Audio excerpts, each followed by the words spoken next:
I think there were 43 honourable members who spoke on the bill, if my number's right. So I'll talk less on the details of the supplementary demand, especially because I will be answering Shri N.K. Premachandran on specific questions that he raised, which is very valid. And as an honourable member, he's got every business to raise questions. I will certainly come to responding to him. But just to give a start, I'd like to say that this first batch of supplementary demand for grants includes 72 grants and 1 appropriation, that is for the Supreme Court of India. So the authorization is being sought for gross additional expenditure of 1,32,268.85 crores, sir, wherein the net cash outgo or the cash supplementary is about 41,455.39 crore, of which I'll give the breakdown a bit later. Technical supplementary, which doesn't have an additional cash outgo, is about 90,812.17 crores. So this batch of the supplementary demand for grants also provides for recoupment of contingency fund advance of 14,825.42 crores. So much before I go into the detail, I'm a bit disappointed that there are members who speak, oh, this shows lack of budgetary planning and so on. Supplementary demands are absolutely necessary for a responsive government. I can't respond to departments or states which ask for funds on certain very critical aspects. Say, no, what I've given you in BAE is the final word, please take off. I can't say that. I will have to be responsive. But yet, I agree. I can't. माननीय वित्त मंत्री जी थोड़ा बताते रहो, धीरे धीरे सीख जाएंगे. अभी कुछ ट्रेनिंग पार्ट में होते नए नए हैं. So, of course, I granted that I can't have too many supplementary demands. Actually, I like to put on record here, due to the very careful monitoring by the Honorable Prime Minister, I can stand up here and say I've reduced the number of supplementary demands. I don't allow it to be more than two at the extreme. If anything, I'll try to have it just as 1 supplementary. So I would want that perspective to be brought in here. So the revenue and capital breakup for the cash supplementary is 40,000 for 40,058.35 crores for revenue and 1,397.04 for cash supplementary. The technical supplementary, where there is no cash outgo, it is from one saving in that ministry towards another, so it just swaps within the ministry or the department. 22,387.38 crores for revenue, and capital is 68,424. And rightly, members have pointed out, there's a huge outgo for fertilizers, and I'll explain it, and I can quite understand the sense of outrage N.K. Premachandran has spoken, saying, no, why should there be so much increase? But hang on, if farmers want more fertilizers and urea, the government can't sit and lecture to them saying, no, what do you mean? You can't take more than this. Can I say that? No. Particularly because after a good monsoon, if there is a demand for additional urea utilization, it's a business of the government to get it. Despite the fact, sir, since COVID, there is an unpredictable fluctuation in the urea prices, in the DAP prices, in the materials that we are importing. Despite that, there has been a very careful management. I must appreciate the fertilizers in the department, which carefully imports in time. I'll give you the exact numbers. Indian farmers have not been let down by the ministry. They've ensured that there will be, timely dispersal, both for the Kharif and the oncoming Rabi.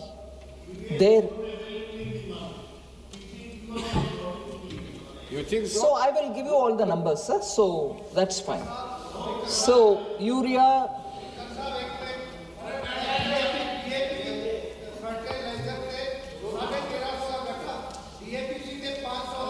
आप बोलिए please, ऐसे बीच में नहीं उठते, please बैठिए। No no problem है क्या? बैठिए आप। So I will speak as I respond to the honorable members. I thought this supplementary should have no issues for honorable. अगर दादा नहीं उठे तो सदन में जीवनता भी नजर नहीं आए।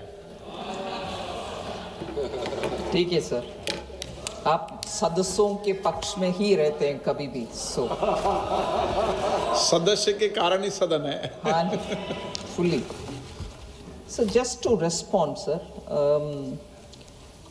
Again, I was a bit disappointed. Honorable Member Dipender Huda was probably giving a political speech here, and I want to give them that space. But it can't be on absolutely baseless, what can I say, arguments. I don't want to use the word allegation. He's not alleging anything. He's just saying, oh, this is not right, that's not right. I will come point by point to say where he was not really right. You're not spending much on education, R&D, defense, when it comes to percentage of GDP. Sir, without spending money in education, would we have IITs? I'm reading it, 16 in 2014, which has become 23. Can IITs be established without money? 6 new IITs, Indian School of Mines, Dhanbad, according to IIT, accorded also IIT status. Similarly, IIMs, 13 to 21. Without money, can it be done? NITs, 30 to 31, NIT Andhra Pradesh established in 2015. Triple ITs, 9 to 25. 16 new triple ITs. Central universities from 40 to 48. AIMS from 7 to 12. 16 are approved, 12 are established. So, education spending, these things could not happen if there is no money given. Similarly for R&D, sir, the 10 years India's gross expenditure on research and development has more than doubled from, in 2010 and 11, it was 60,200 crores. Whereas in 2021, just 10 years, it has touched 1.27 lakh crores without money being spent. Separately, 1 lakh crore has been given for research and development grant, which has been launched, which will boost private-led innovation. So with that money, the anchor or the special body which is going to deal with it is going to raise more money from the market and provide for R&D. So is that going to be without money? We are telling you in the budget we made this provision. So sir, government contributes 64% of gross expenditure on research and development, and private sector contributes 36%. This is a published document. So if 64% is going for gross expenditure on research and development, Honorable Dipender Huda, please, no money being spent in education is not right.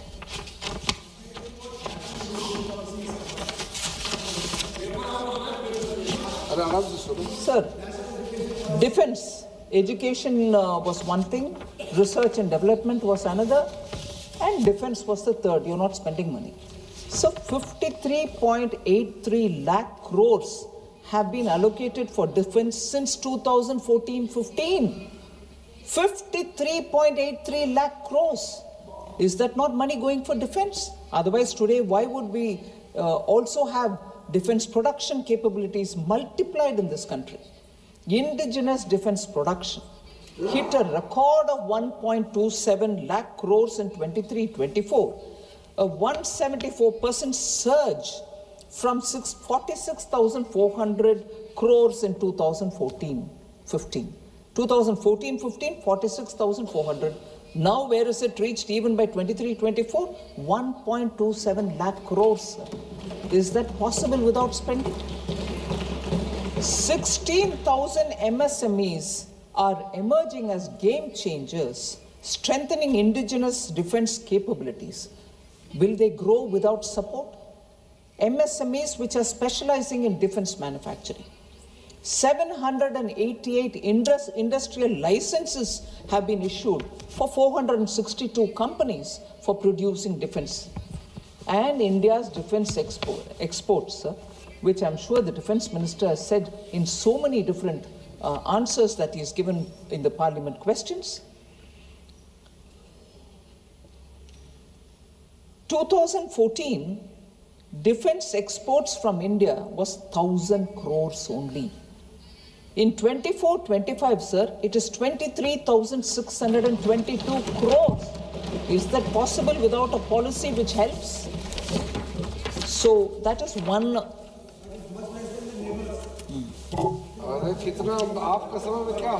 Don't worry, you can go on shifting the milepost, honorable member, but yes, I'm quite drawn to what the Parliamentary Affairs Minister is saying. Compare it with your term, where a defense minister was compelled to stand up in this house. Where a defense minister is compelled to stand in this house and say, I don't have money. आज वो हालात नहीं है। रक्षा मंत्री इस सदन में खड़े होकर के ये बोले कि मेरे पास पैसा नहीं है। हालात देख लीजिए उस समय का। दीपेंद्र हुडा जी तब खड़े होकर के चिल्लाना चाहिए, वो मेरा पार्टी पैसा दो। हमारे रक्षा मंत्री खड़े होकर के बोल रहे पैसा नहीं है। ठीक है, उस समय बोलना था। What? You're from Kerala? You're from Kerala? It's a distinct signature of a Kerala-based minister. Who was? I will mention the name and I'll also keep the record with all authentication. Sir, don't ask me as though you don't know it. What is the satisfaction you're going to derive by my telling you? कुछ है? अरे आप ही कर minister जी केरला से. Oh please Suresh, don't make me feel ashamed. आप ये नाटक नहीं होना चाहिए इस हाउस में कि मेरा रक्षा मंत्री कुछ बोले और मुझे मालूम नहीं है और आज विपक्ष में बैठे हुए। नहीं, ये ठीक नहीं है जी, ये ठीक नहीं है। मुझे प्रोवोक करके उस महान व्यक्ति का नाम इधर मैं बोलूं और तुरंत ये खड़े होकर के वॉकआउट करने के लिए सच्चाई है भाई, ये सच्चाई है। आप प्लीज, ये नाटक नहीं होना चाहिए इधर। सर, नहीं, this is unfair Suresh ji, unfair. आपको पूरे मालूम है और मुझे छेड़छाड़ कर रही हो इधर नाम बताने के लिए? बिल्कुल नहीं। आप ढूंढ लो, थोड़े रिसर्च करो, आप रिसर्च करो। It's not an allegation, it's a fact recorded in this house. आप जाके होमवर्क करो। माननीय सदस्य ऐसे नहीं करते। माननीय सदस्य राजकुमार जी, ये सदन है, तरीके समझो। बैठिए। तरीके से जवाब नहीं देते, उसको उल्टा। माननीय मंत्री जी,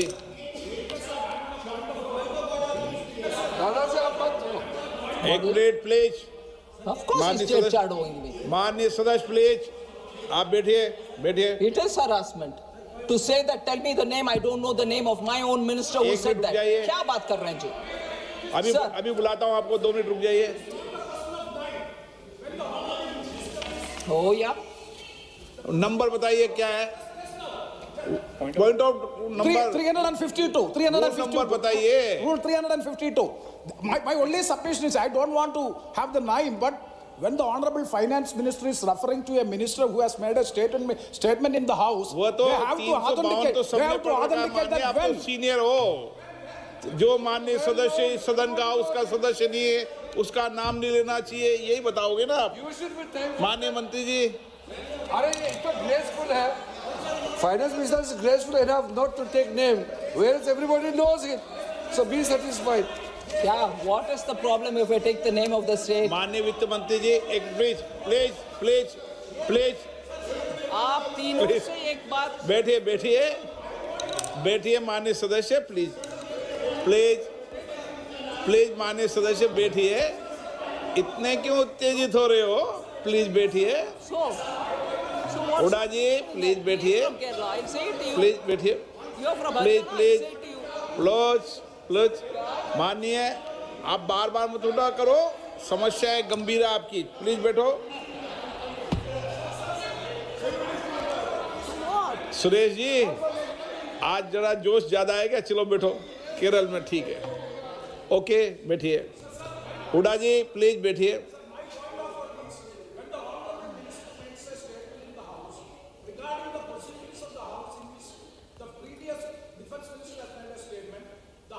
Like to know when, under what circumstances the Honourable Minister has made, that has to be authenticated by the Honourable Minister. That is the only point of order I would like to make. तो पूरे N K Premachandran जी का point को मैं क्या बोलते हैं, I take it upon my head as responsibility and पूरे authentication table पर रखूंगी सर कल दोपहर के अंदर। Of course I will do it, of course it's not as if I have said it without responsibility. मैं आपको, वित्त मंत्री जी बैठिए, बैठ रहे, मैंने आपको कहा है नहीं कि आप सदन के पटल पे रखो, मैं उनका जवाब दूंगा ना। 352 का जो वो उठा रहे हैं मैं जवाब दूंगा उसको। 352 के अंदर कभी भी जब डिबेट चल रही हो, डिबेट के संदर्भ में इन सारे विषयों को बोला जा सकता है, ये भी है उसमें 352 में। ठीक है, ये है नहीं है वे Premachandran ji. No no, I will obey the order of the chair sir. चलिए माननीय वित्त मंत्री जी, चलिए सर।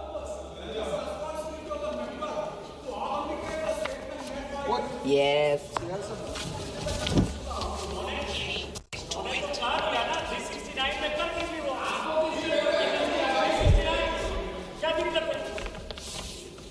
नहीं, क्यों कर दे हैं? मैंने डायरेक्शन दिए हैं क्या? क्यों कर दे हैं? जब मैंने व्यवस्था दे दी 352 की, पूरी व्यवस्था पढ़ दूं क्या आज 352 की?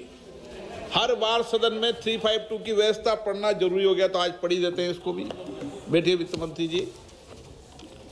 नहीं तो क्या है, सीनियर व्यक्ति भी 352 को उठाते रहते हैं, इसलिए मैं आपको 352 की व्यवस्था आज कंप्लीटली देता हूं। किसी भी ऐसे तथ्य विशेष को निर्देश नहीं करेंगे जिस पर न्यायिक निरीक्षण निलंबित हो। कितनी बार इन विषयों पर चर्चा हुई है सदन में? जब डिबेट होती है तो संदर्भ लेते नहीं लेते? डीएमके के माननीय सदस्यों ने विषय सदन में उठाया। Number 1,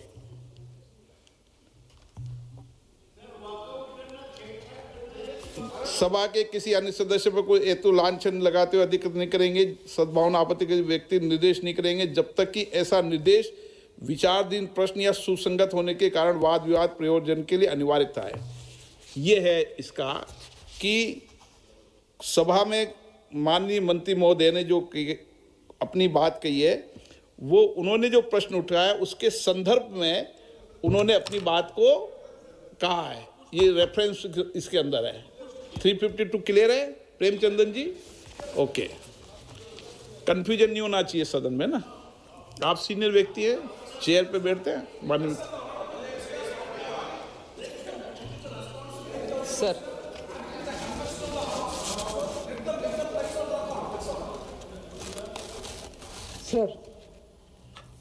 Sir, there is income inequality, I think, which has broken record of the 100 years. Was another observation from honourable member. So I just want to put the facts before the House. Actual household consumption, sir. Data shows that the bottom 40% of the population is acquiring wealth and assets at a significantly faster rate than the top 20%. This is a data which I will leave for everybody to see. The inequality in asset ownership has massively declined, particularly in urban areas, sir, where the disparity for key assets like motor vehicles and refrigerators has shrunk dramatically. The rural poor, sir, I give you the data here, have experienced a significant growth in purchasing power that defies the incorrect analysis given by the Honourable Member Shri Huda.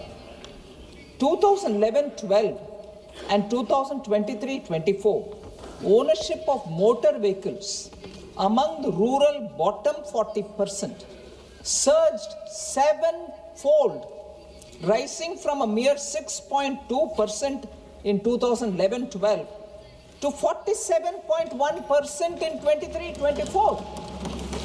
So motor vehicles now has become affordable for the bottom rung also. Similarly, refrigerator ownership in this group jumped nearly eightfold from 2.9% in 2011-12 to 22.5% in 23-24. Refrigerator ownership. Mobile phone ownership became near universal, leaping from 66.5% to 94.3%. Is this not asset being acquired by the bottom rung of the people? Whereas, sir,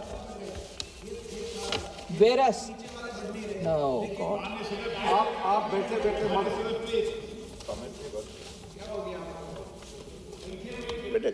ऐसे नहीं था, ये दादा से ये गलत आप सिखा दिया, ऐसे पहले डिफेंड ऐसे नहीं था। Sir, in urban India, sir, अच्छी चीज सीखे, बुरी चीज क्यों सीखे? बुरी चीज सीख रहे हैं सर। माननीय मंत्री महोदय। Sir, urban India, sir, the consumption gap is not just closing. For some assets, it has been completely reversed. For the first time, the urban bottom 40% now owns more televisions, that is 77.4%, than the top 20, 72.1%. The upper level 72.1%, here it is 77.4%. Ownership gap for aspirational goods like refrigerators in urban areas actually collapsed from 46%, 46.3% points in 2011-12 to just 12 percentage points in 23-24. So the asset poverty expression, sir, which is defined as households owning none of the key assets, so that is asset poverty. That number has actually been thrashed, falling from roughly 30% to just 5% among rural poor, which means rural poor now 5% or less are the ones without any asset at all, whereas the rest of them have some asset or the other. So we need to understand that in the last one decade, growth has actually become quite broad-based, and people from the bottom rung are the ones who are acquiring one or the asset.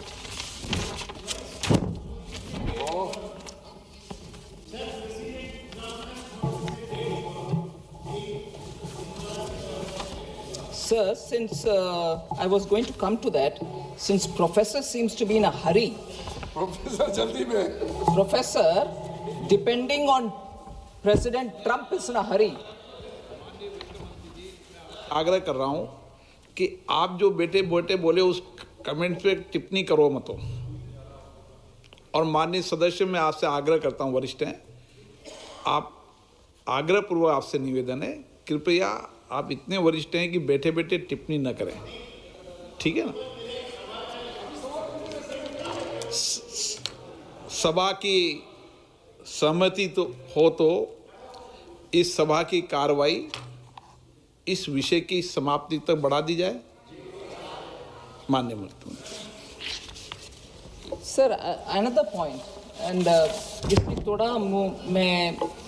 I want to give the advantage or the benefit of doubt to Honorable Member Dipender Huda ji.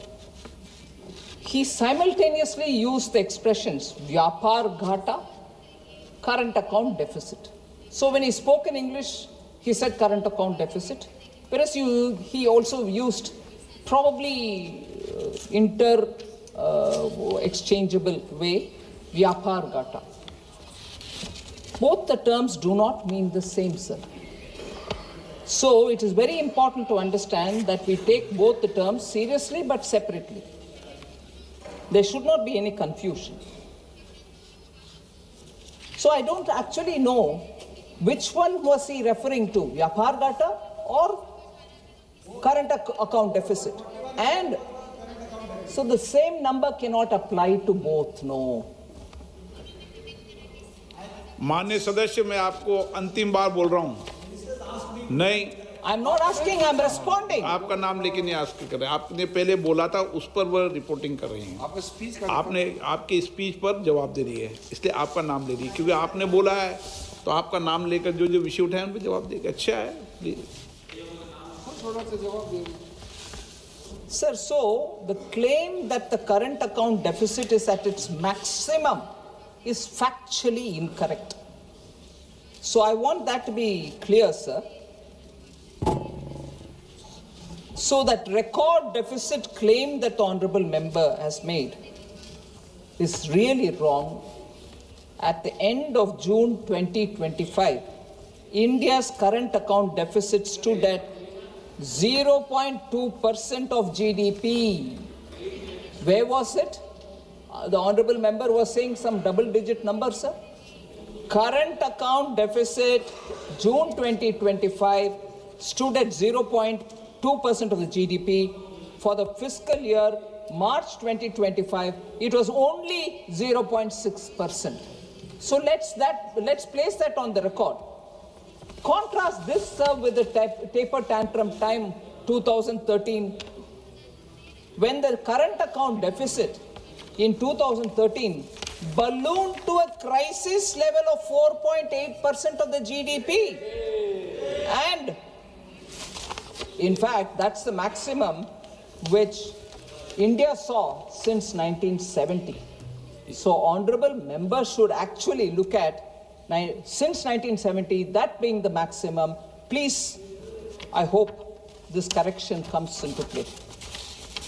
2013, sir, there were volatile capital flows constituting 96.1% of all our reserves, leaving the economy completely vulnerable to sudden outflows. Today, that ratio has fallen to 66.6%, proving we are far more stable now than the time of 2013. So, honorable member, be assured the economy today is actually moved from fragility to a level of fortitude. So that is the matter of fact number there. Sir, the import cover has also strengthened, rising from, in 2013, we had foreign exchange reserve only to cover 7 months of imports. Today, it has moved to being 11.4 months as of June 2025. So, when I say from fragility to fortitude, this is the kind of number I'm talking about. So, projecting the anxieties of 2013, sir, onto the stability of today, 2025, is a political fabrication. And that it ignores the hard reality. India has actually transitioned from external vulnerability to external resilience. So I would want to draw that to the honorable member's attention. Even worse was the comment on debt to GDP. Sir, central government's debt to GDP in 2013-14 was 52.2% of GDP. That was actually reduced by the time it was 2018-19 to 48.9% because of the strict monitoring which Honorable PM maintains on fiscal balance and strictly adhering to the policy of gradual fiscal consolidation. Whoever would have thought that we'll have COVID, as a result of which proactively government took measures to make sure lives are protected, livelihoods are taken care of, and our debt to GDP went up to 61.4%. It actually shot up. But after that, because we gave ourselves a steady path, which is a glide path, from there it has come down. Even by 2023-24, we brought it down to 57.1%, and it is estimated, I would think by this year end, it will reach 56.1%. Despite COVID, despite heavy borrowing, debt to GDP is actually coming down and coming down. If only the number of 2013-14 is kept in mind, you'll know we are getting closer there. That is even without looking at how it was managed during the global financial crisis, 2008. Sir, I do not want again to speak about debt to GSDP of several states. I'm not naming any state here, because it's a genuine concern. Debt to GDP will have to be brought down. It's also true that the debt to GSDP of many states are also shooting up. The honorable member should also, it's a legitimate concern, I've answered it, and I'm showing that we are bringing that debt to GDP down. We've given a commitment in the parliament, we are abiding by it every year without failure since 2020-21. Equally, there should be concern about debt to GSDP of many states. I'm not taking any state's name, but honorable member and many of us should be equally concerned about debt to GSDP in states, which are also going really badly, and therefore collectively we have to work to bring the debt to GDP number, the debt to GSDP number down. So Make in India has now become Make for India. Again, sorry sir, absolutely ignores outcomes on the ground. That's not a fair comment to place. India has emerged as a net exporter in sectors such as electronics, pharmaceutical, engineering goods and defense. When I say net exporter, I'm sure the honorable members know that what we export and what we import are aligned, are reconciled.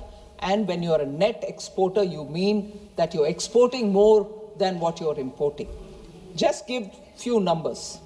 In 2014-15, sir, production of electronic goods in this country was only 1.9 lakh crore. In 24-25, it is 11.3 lakh crores. So, exports of electronic goods, 14-15, 38,000 crore it was. Now it's 3.27 lakh crores. 8 times it has grown.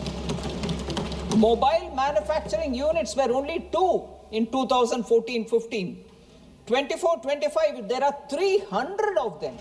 150 times grown. Mobile phone production, 18,000 crores in 2014-15. Today, 2024-25, 5.45 lakh crores, 28 times growth. Mobile phone exports, 1,500 crores in 2014-15. Today it is 24-25, it is 2 lakh crores, 127 times more than what it was earlier. So, Make in India for the world is happening. We should just recognize it rather than seeing it as an achievement of the people. We should not ignore it or undermine it. Sir, several members spoke about how IMF has highlighted concerns about GDP data. Not even a week ago, I stood in this house and explained, what is that C grade? What is it for? Singularly, it is for the fact that we are still keeping 2011-12 as the base year. And Ministry of Statistics and Program Implementation has already announced that from late January 2026, the base year transition will happen, and as a result of which your grading for that one particular base year argument of our national statistics will change it. But many members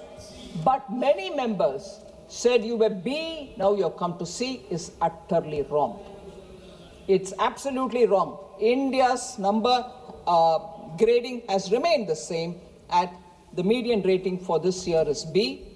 IMF did not downgrade India's rating. The same grade given to India's National Accounts Statistics in 2024 staff report as well. So it had added that the GDP series with 2011-12 as the base year should be rebased as soon as feasible. That's what they said. So for us to go on saying that there's been a downgrade by IMF is misleading this House, not right. For this year, IMF gave B for overall statistics. So I think it is important that members get the facts right. Sir, average growth rate in the last 10 years of UPA was 8.1%, and in India it is 5.75. Then what's there to rejoice? Sir, whoever would have thought you'll have a once-in-a-century pandemic, sir? And despite that, India is the fastest growing, not 1 year, continuously, 2, 3, 4th year. Is that not something that the people of India deserve to be recognized for?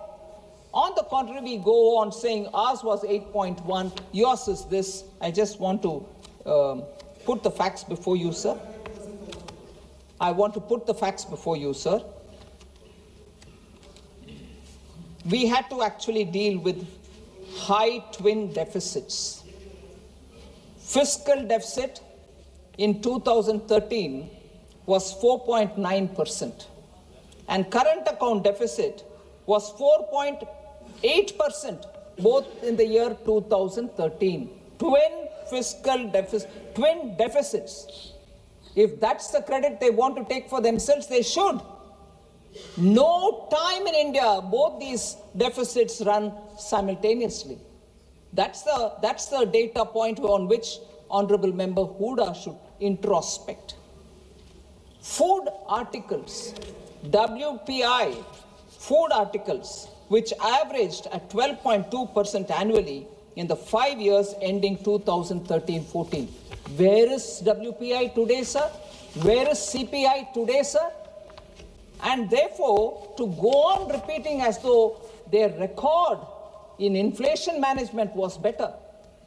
I don't know if I should take the name again. Recently, there's a lot of talk about how former Reserve Bank governor, former chief economic advisor, the same person, has been commenting on how India has successfully managed inflation. If you want the name, I'll say it also and get you the video of what he said. India under Prime Minister Modi has succeeded in keeping inflation under control, is an observation given by former governor of Reserve Bank. Sir, Trump said India is a dead economy. What is the central government saying? Sir, while the global growth is 3.2%, India is growing at 8.2% last quarter, becoming the fastest growing major economy. Every institution is raising our growth outlook for this year and for the forthcoming year. IMF Chief Kristalina Georgieva on 14th October 2025 said, I'm very big on India because of the boldness of their reforms. India has proven the naysayers wrong, unquote.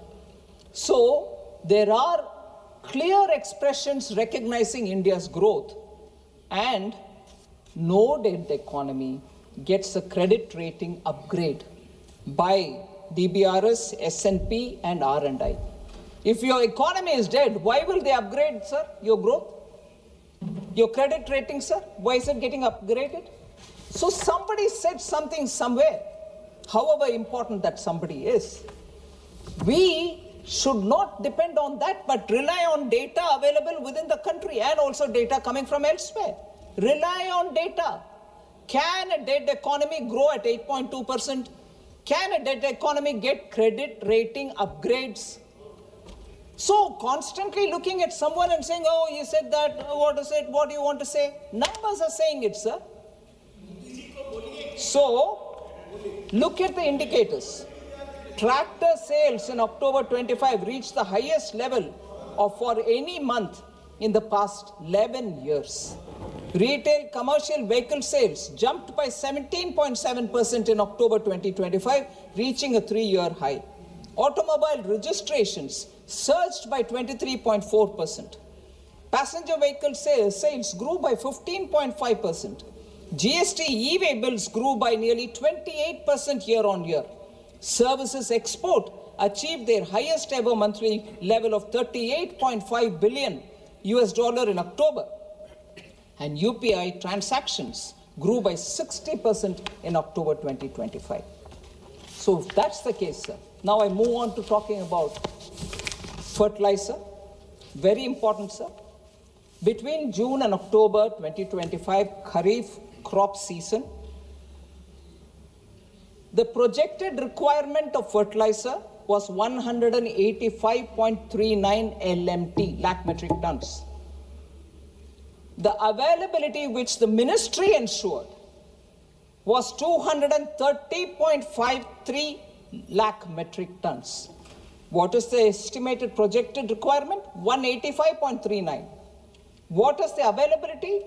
230.53. Okay, you can say, oh, you made it available, but it didn't reach the ground. What was the sales? 193.20 lakh metric tons.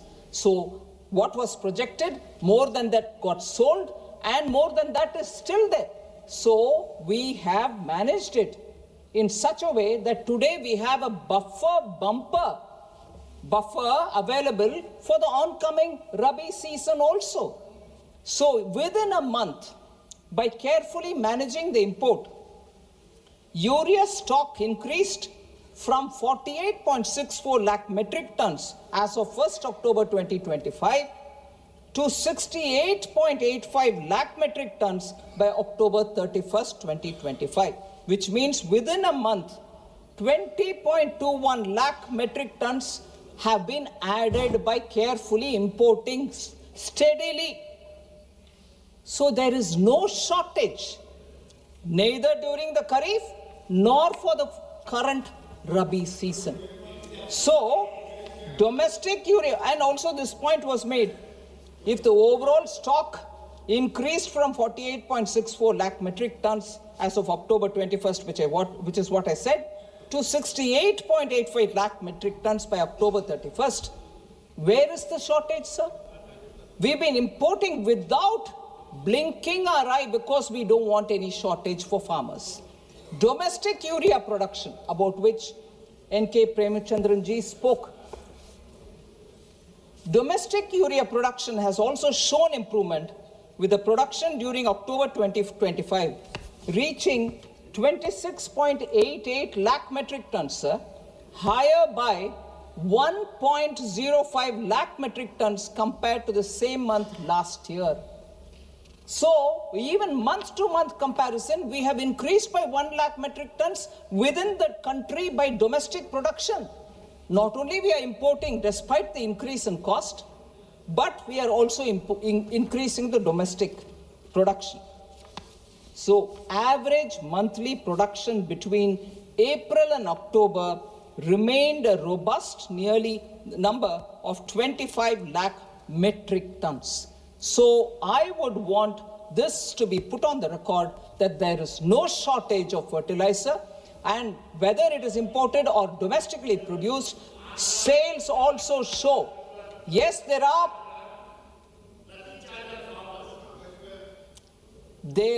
sir, demand from the farmers because, as I said, monsoon was very good. They see prospects for one more crop because of the rain and lovely moisture on the ground. So farmers want more urea, and to give them the additional urea that they may require, we have made sure that the import and the domestic production are going on. So I just want N.K. Premchandran ji, no carelessness in dealing with the amount supplementary demand for grant requires is because we are ensuring that there is enough stock of fertilizer. So to that extent, you need the additional appropriation. So that's why we've come to the House to say, please give us the right so that we'll get more for them. For imports, sir, Further, the imports of approximately 17.5 lakh metric tons are already lined up for November and December. They will keep coming. The payments are done. 17.5 lakh metric tons are coming now, imported, just so that there shall not be any more doubts in the mind. The stock is there, we will distribute it. Center has supplied fertilizers to every state, and the supplies are monitored in real time through integrated fertilizer monitoring system. So that I want to put on record, sir, so there is no shortage.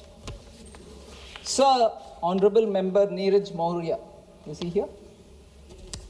Said, we have brought in this new scheme in the education sector, one nation, one subscription. What comedy it is. Honestly, sir, education, we are spending. Please do not call it a comedy. Universities in top cities have subscription for very good journals and peer-reviewed articles which come in digital form as well. That university can afford to pay the money and get the subscription. But universities which are in smaller towns, state universities, which are in tier 2, tier 3 towns, cannot give that kind of money for subscription. So India actually collectively bargained. And I appreciate the HRD. I was in a university. It was so expensive to have to get the subscription paid to get some magazines or journals which are important. India has taken a very good decision under Prime Minister Modi so that this country will subscribe and get the subscription, and it will be available for big towns, small towns, tier 2 towns, any town, anywhere. Actually democratizing availability of such research-based magazine for all students in India. ये comedy नहीं है, नीरज मौर्य जी, ये comedy नहीं है. ये सच में students के लिए ये वरदान है. It's a blessing. You may be in any town, you will get the best of magazines subscribed by the country for your research requirement. इससे बढ़िया सुविधा किसी और चीज में नहीं हो सकता है, especially for education. इसका प्रयोग और उपयोग बहुत सारे स्टूडेंट्स कर रहे हैं, sir. It has actually become a gold mine of knowledge available for top quality scholarly journals. To nearly 1.8 crore students का इससे benefit हो रहा है. 1.8 crore.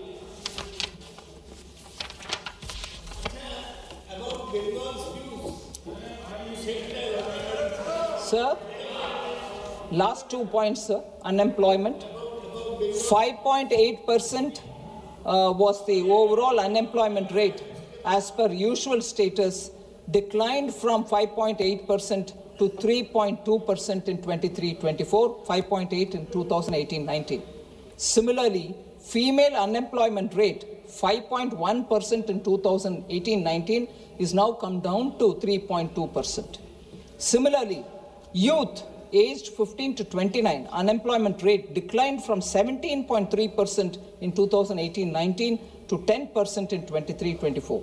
Rural unemployment rate declined from 5% in 2018-19 to 2.5% in 23-24. Similarly, for urban, 7.6% in 18-19 to 5.1% in 2023.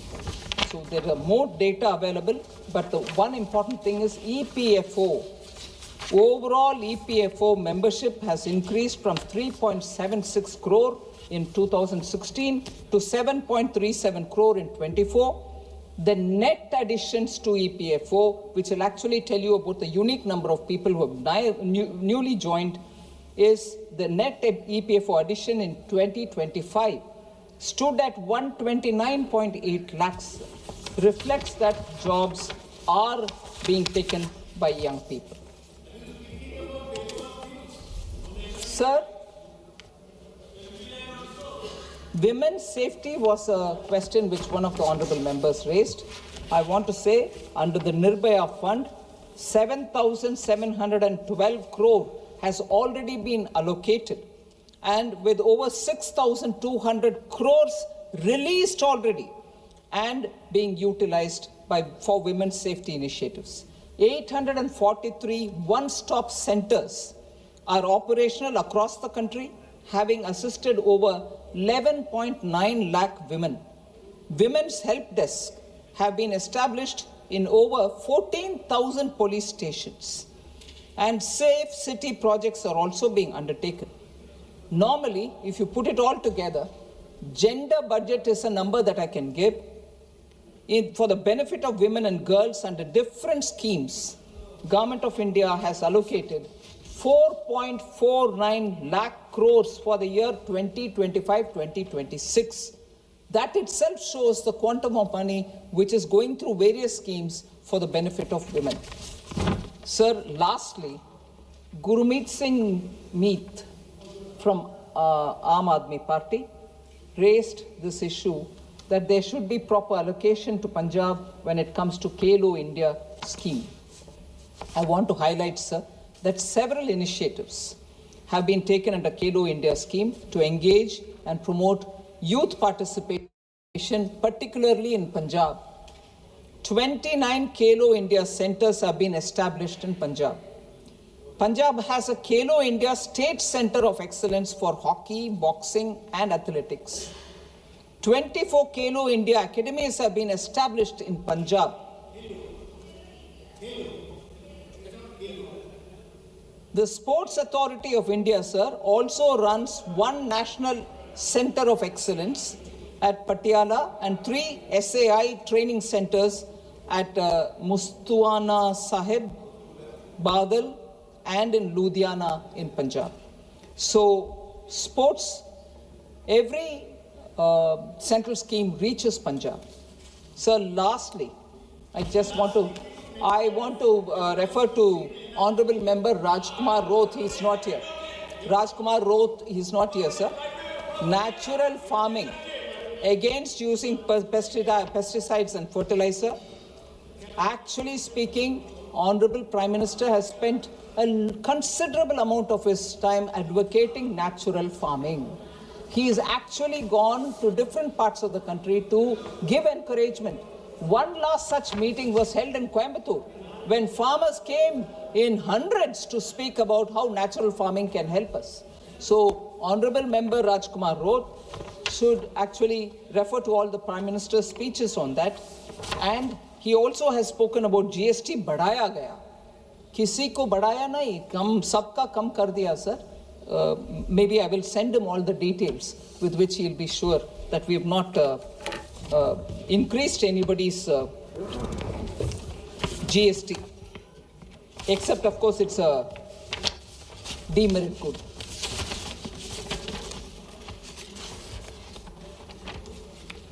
So thank you very much. एक minute. माननीय सदस्य, मैं माननीय कई वरिष्ठ सदस्यों से आग्रह करता हूं कि वरिष्ठ सदस्य सदन में बीच में बैठे बैठे टिप्पणी न करें, और वरिष्ठ सदस्यों की बैठे बैठे टिप्पणी करना